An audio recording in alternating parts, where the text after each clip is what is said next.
This is the new Fiat Grande Panda, and it looks like Fiat's gone a little bit 1980s retro, because it sort of reminds me of an 8-bit version of a car. Yeah, when I was a kid we used to play video games that looked like this. And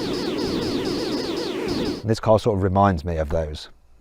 Anyway, in this video I'm going to tell you if it's any good and whether you should consider it over its competitors such as the Hyundai Insta, the BYD Dolphin Surf and the Renault 5. To do that, I'll talk you around the exterior. I really like that. Show you through the interior. They look like they're from some toy. See how practical the car is.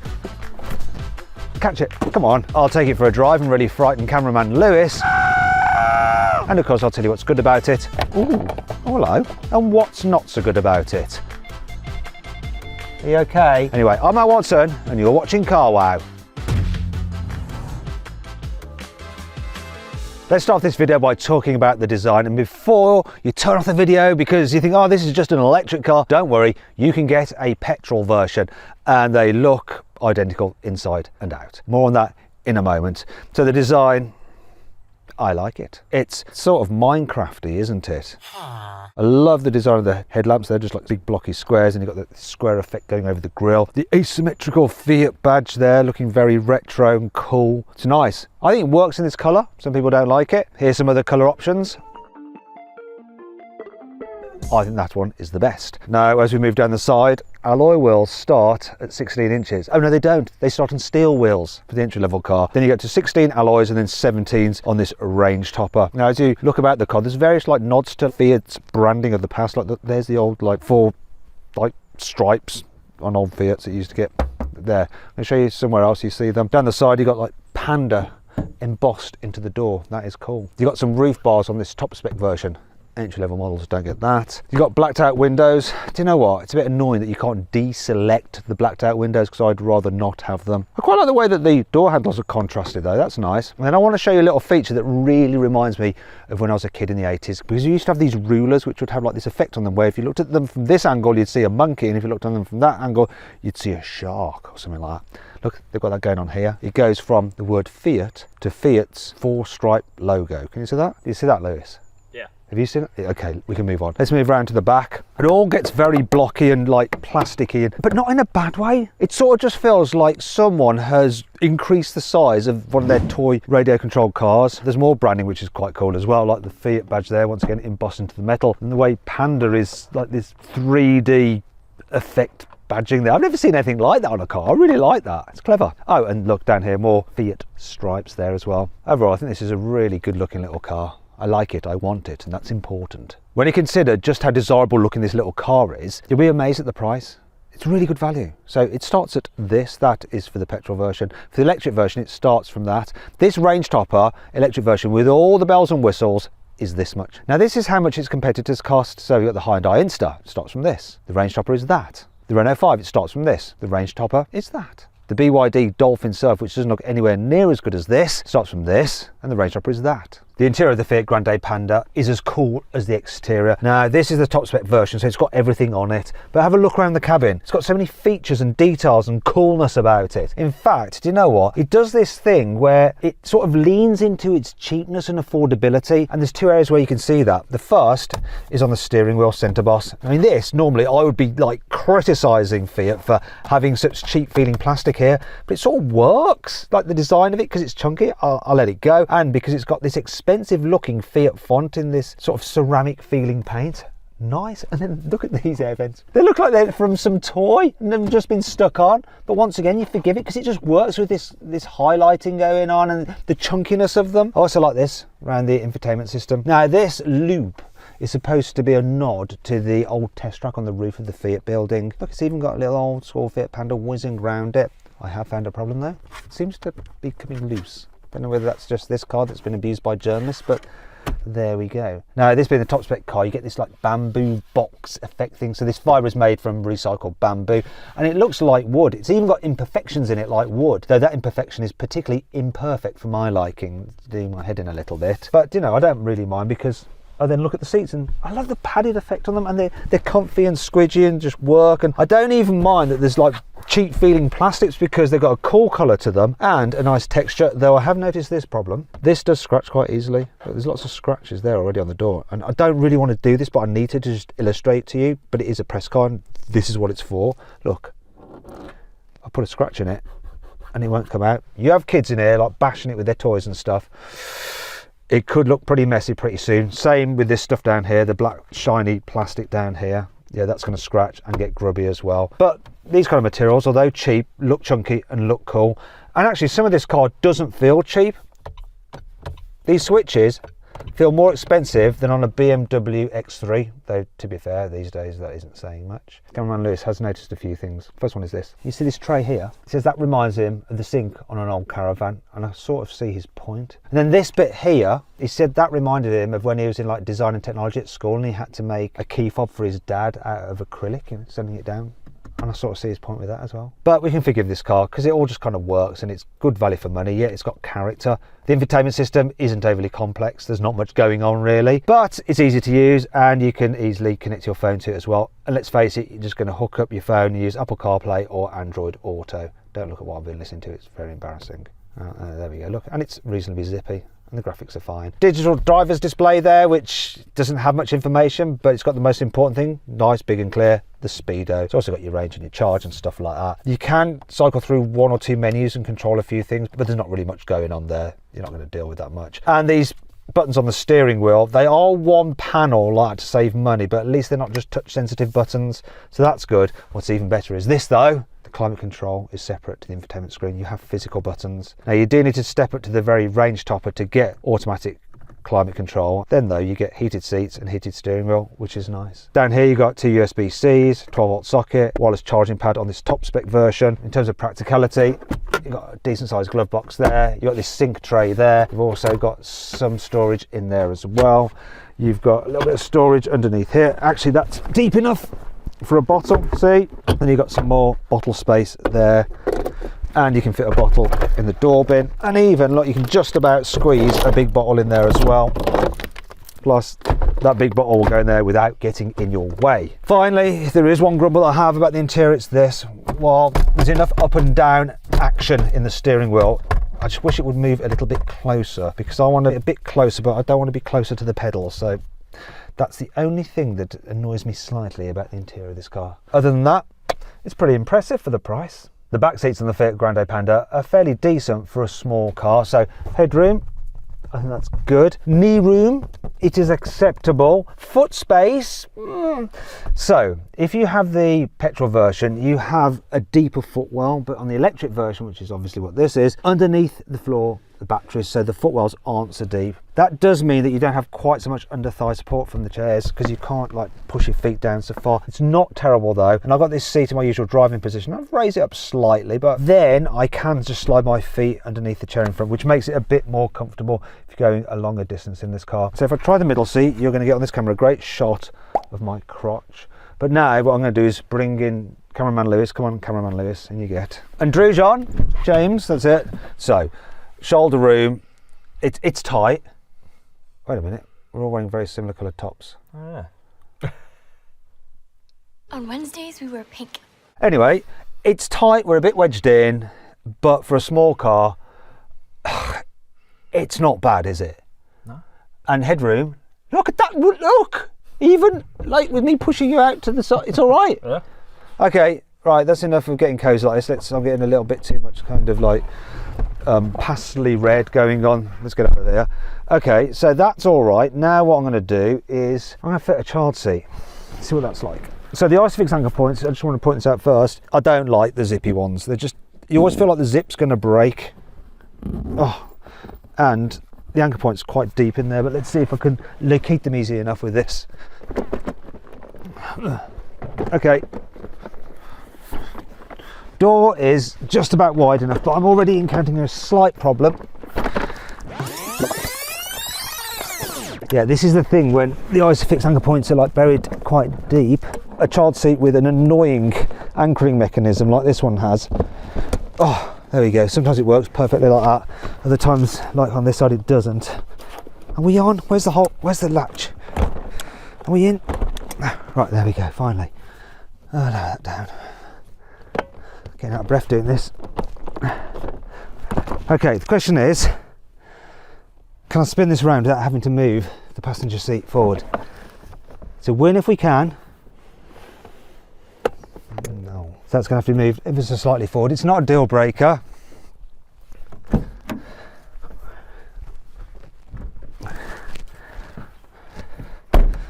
And I do guess that this is a small car. It is doable though. Let's just get this out of here. Magic. Last few things to show you. So rear windows go pretty much all the way down, which is good. Door bins can hold a big bottle. You do have to move up to the mid-spec if you want these pockets on the seat backs, and this one is particularly handy for a mobile phone. And you need this top-spec version if you want USB charging here in the back, which seems a bit mean, and more reason to just go for the top-spec car. Let's check out the boot on the Fiat Grande Panda. Probably not saying it right, sounds better if you're like Italian, go Grande Panda. It's a terrible Italian impression. Anyway, there's nothing fancy about it. The release is there, there's no electronic tailgate, and actually watch this. See that shake? It's built down to a price, this car, even though it doesn't look like it is. Anyhow, big capacity. On this electric version, 360 litres, which is pretty good for this class of car. And on the petrol version, it's 412 litres. There's a bit more space in the petrol car for some reason, maybe. Bit more, I don't know. Anyhow, there is a bit of a load lip, as you can see, to lift things over, but what I'm going to do is check out how many airplane carry-on suitcases I can fit into this car. Right. Oh, that's already problematic. Oh no. I've got to get this right. There we go. 1.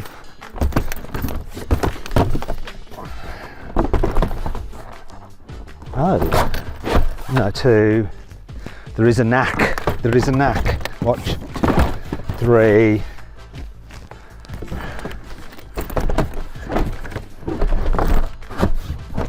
Ooh, 4. Ooh. Oh, I don't know about this. If I can get that in there. Oh. Let's do the knack. 5. And there's more room on top for some. Let's see. Okay, 6. Definitely. Easy. That's impressive.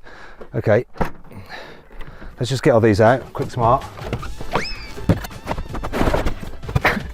People tell me off for like throwing parcel shelves, but I'm willing to throw my own stuff as well. Catch them. Come on. Catch it. Come on. You used to play rugby, didn't you? Come on, rugby bro. So, while it might be a decent sized boot, the lack of functionality is now evident. Look, nowhere to put the parcel shelf. So get ready for this one as well, mate. Catch that. Yes! Okay, look in here. There's nothing apart from a couple of tie-down points, and that's it. Just going to fold the rear seats down. There is no like central armrest or through loading, but that's kind of normal on these budget cars. And a massive load lip. So do you want to chuck one back? So it's a bit hard to push things to the front. So when you're really loading it full, that'll be a bit more impractical, but overall not bad at all. Though, look at this is annoying. Watch what happens. Look, when I fold this back, will my seat belt snag? Yeah, a little bit. Let's try on the other side. Is it going to snag? A little bit, but it's not terrible, but it is a bit of a pain. Now, you don't have that problem when you fold down the seats on the Hyundai Insta. In fact, its back seats are a little bit more configurable and clever. If you want to see my full in-depth video review of that car, click on the pop-out banner up there or scan the QR code on the screen. Anyway, that brings me on to 5 annoying things about this car. I think all electric cars should have one pedal driving, which means that when you lift your foot off the accelerator, the car will slow down and come to a complete standstill. That means that you don't have to hold it on the brake to stop it like driving away. This one doesn't do that. This one is more like an old-fashioned internal combustion engine car with an automatic gearbox. Look, my foot is on the brake. I'm now going to release it, and I'd like the car to just stay where it is. It's going. Look, I'm not touching anything. Look, my feet are up in the air. I'm not touching anything. It's going. Yeah, see, I have to touch the brake now to slow down. One of the reasons most people will be attracted to this car is because of the way it looks, which means that they're image conscious. So why wouldn't you give image conscious people the ability to check their image in a mirror? There's no vanity mirrors. How cheap's that? The marking guidelines in the reversing camera are a little bit pessimistic. If you look here, you would think that I will end up like driving into his legs and crushing his toes. However, if you look in the mirror, you can see there's enough space. I'm going to prove it by driving and not breaking his body. Look, look, look, look, look, look. Look, look, look, look, look, look. Look, look, look, look, look, look. Look. Are you okay? Yeah, I'm fine. That's all right, isn't it? See? One of the problems with these cool looking shallow rear windows is that you can't fit very big rear window wipers. Look, I mean, look at the size of this. Look at that. Look at that. It's tiny, isn't it? Hopefully I can put this back on. Yeah, that's fine. I'll just demonstrate now. So you'll see the sweep path isn't huge. Go. Look. I mean, how much of the actual window surface area is that? That's what, like less than half, isn't it? You can't get this car with adaptive cruise control with lane keeping assist at all, which is odd because most of its competitors offer it. You just get standard old cruise control. However, there is one area of technology that I do like, and while all cars are now fitted with speed limit warning and lane departure warning, which beeps and bongs away, and it's usually a faff to turn off, with this car, oh, they've thought about that. There's dedicated buttons down here which are easy to access, which you can turn them off very, very easily every time you get into the car, which is brilliant. Look, off with that, lane departure warning, off with the speed limit recognition, off, go. And here are some more good things about this Fiat Grande Panda. You have your normal charging port here, right? Look, so that's your AC and that's your DC there. But if you come to the front, look at this. You know, you normally like have to carry like a cable in the car just in case you need to charge at one of those AC charging points that doesn't have a cable attached. Check it out. Put my hand in here. Ooh, ooh, oh hello. Look, it's got a built-in one.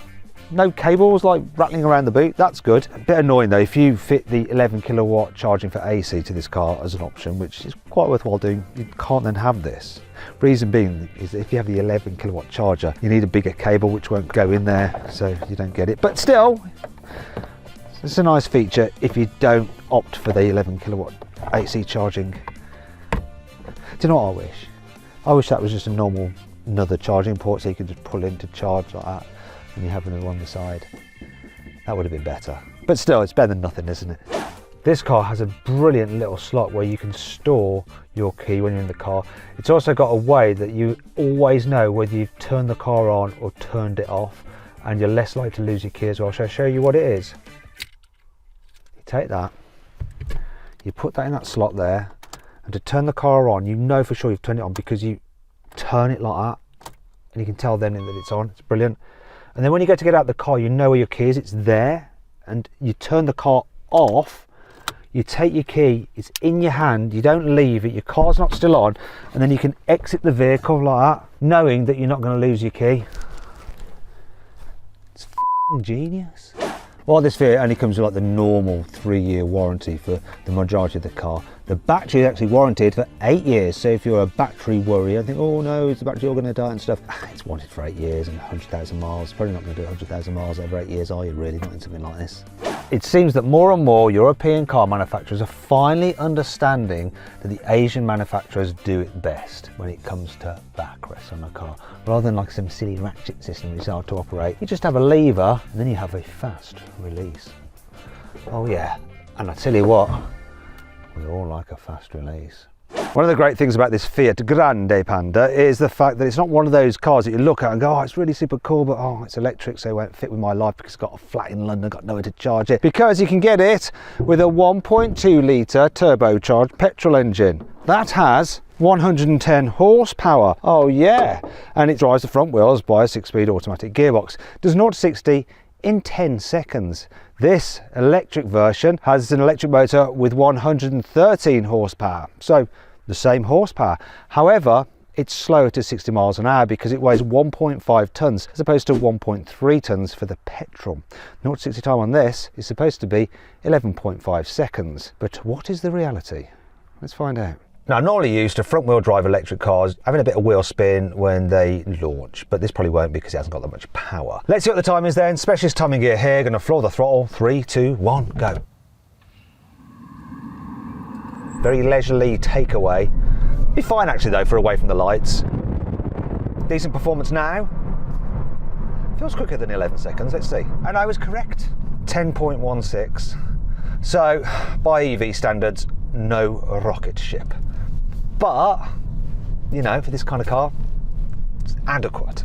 I suppose what's more important than like 0 to 60 miles an hour test is that mid-range pickup, and electric cars are generally good for that. So let's time this car from 30 to 70 miles an hour. We're going to set the timer going. 3, 2, 1, go.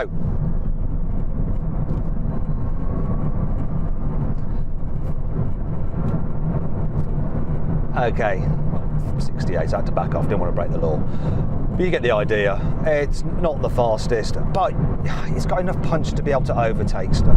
Really, I think that for a small car, the performance of this Fiat is adequate. But what's the braking performance like? Because in some ways that's more important, especially if you're doing a lot of like driving around town or in busy areas where someone might suddenly step out in front of you. Let's do a brake test from 60 miles an hour to see if it's any good. Because this hasn't got a massive battery, it's relatively light for an EV. So I'm hoping for a decent braking distance. Good would be around 35 metres. Okay, 36. Anything getting too over that isn't great. Right, let's get to 60 and do a full emergency stop. Here we go, we're at 60 now and we're going to do it.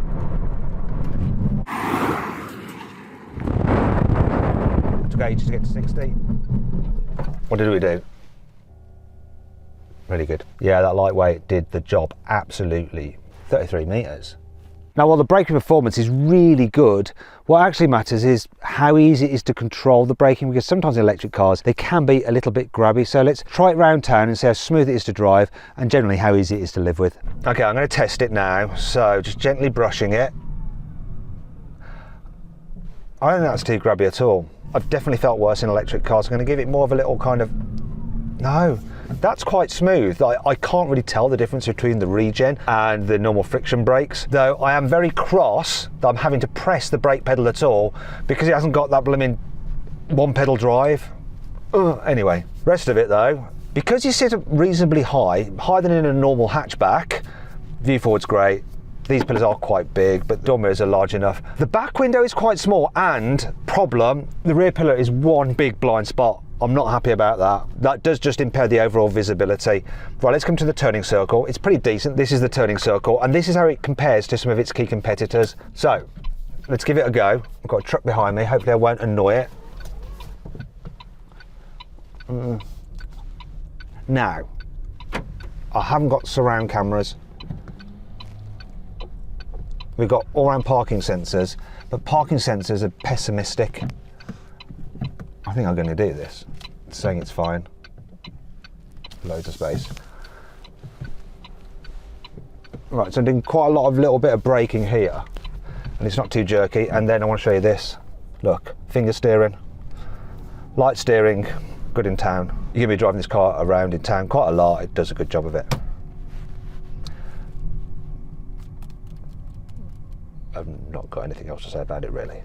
Fiat is part of what's called the Stellantis group, which also owns all these different brands.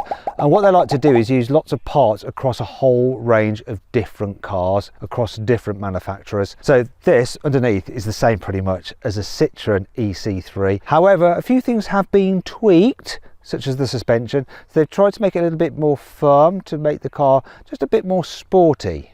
What has that done to how it drives? Well, it feels ever so slightly firmer, so the car suspension is a bit more jiggly, and it does jiggle quite a lot over rough surfaces, but it's not necessarily bad because the suspension itself is quite soft, so it soaks most of it up, so it's not unpleasant. Like, here's a rough surface here and it's just like feels okay. The old clonk with the deeper potholes that you probably don't get so much with the Citroen, but it's fine. Do you know what it's a bit like? So I'm going to give you an analogy that you probably won't relate to, but anyone who's ever driven a lorry will have sat on a hydro pneumatic seat. So it's like this seat that has suspension in it that cushions you from the bumps, and that's what this car feels like the way it goes down the road. But obviously the reason Fiat went for slightly stiffer suspension over the Citroen was to make the car feel more sporty. It's not really sporty. It's fine. So corner, whoop, yep, fine. This is going in quite quickly. Actually, front end grips well, fine, fun, but you know, the handling's fine. The steering, yes, it's very light and you don't really get any feel from it at all, but it puts the car where you expect it to, which is all you really need. And here's a fast corner and a lorry, and we're absolutely fine with that. Lewis, who's there close to the lorry, were you worried? Tiny bit. Only because of the lorry, not because of the car. But I thought I had that. The car had that, I had that. Me from the driver's seat, I was comfortable. Him, who was closer to the point of impact, less so. But he was just, that's because he wasn't in control. I was, the car was, everything was fine. Let's move on. Now, no one, especially Lewis, likes a stressful time in a car. And that's why when you're building something like this, even though it's small, even though it's relatively inexpensive, you've got to make sure that it's comfortable enough for just cruising long distances on the motorway. So has Fiat achieved that with the Grande Panda? You've got to remember this car's price. Bit of road noise, not too much wind noise to tell you the truth, that's fine. I'm okay with that. Seats are reasonably comfy. One thing that's less good though is the range. So roughly we've got like half the battery left, 60 miles, so total range, working that out to 120 miles. Now Fiat claim up to 199 miles, but when you take that average claim consumption of 3.7 miles per kilowatt hour, that will come to about 164 miles of range, based on the fact this has a 44 kilowatt hour battery. But when you take the range, I think this one's really getting 120 miles, which isn't great, and divide that by the battery, you get an efficiency that I'm getting right now around 2.7, 2.8 miles per kilowatt hour. Now maybe I've been driving this a little bit harder than I might if I'm trying to eke out some distance, but it's not a whole heap of range.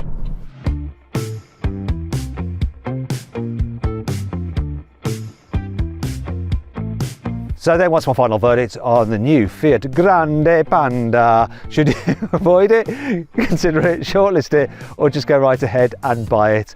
Well, if you're after a small car that's cool, capacious, comfy, cost effective and runs on current or combustion, you should go right ahead and buy this new Fiat. Thanks for watching, and I'll see you next time.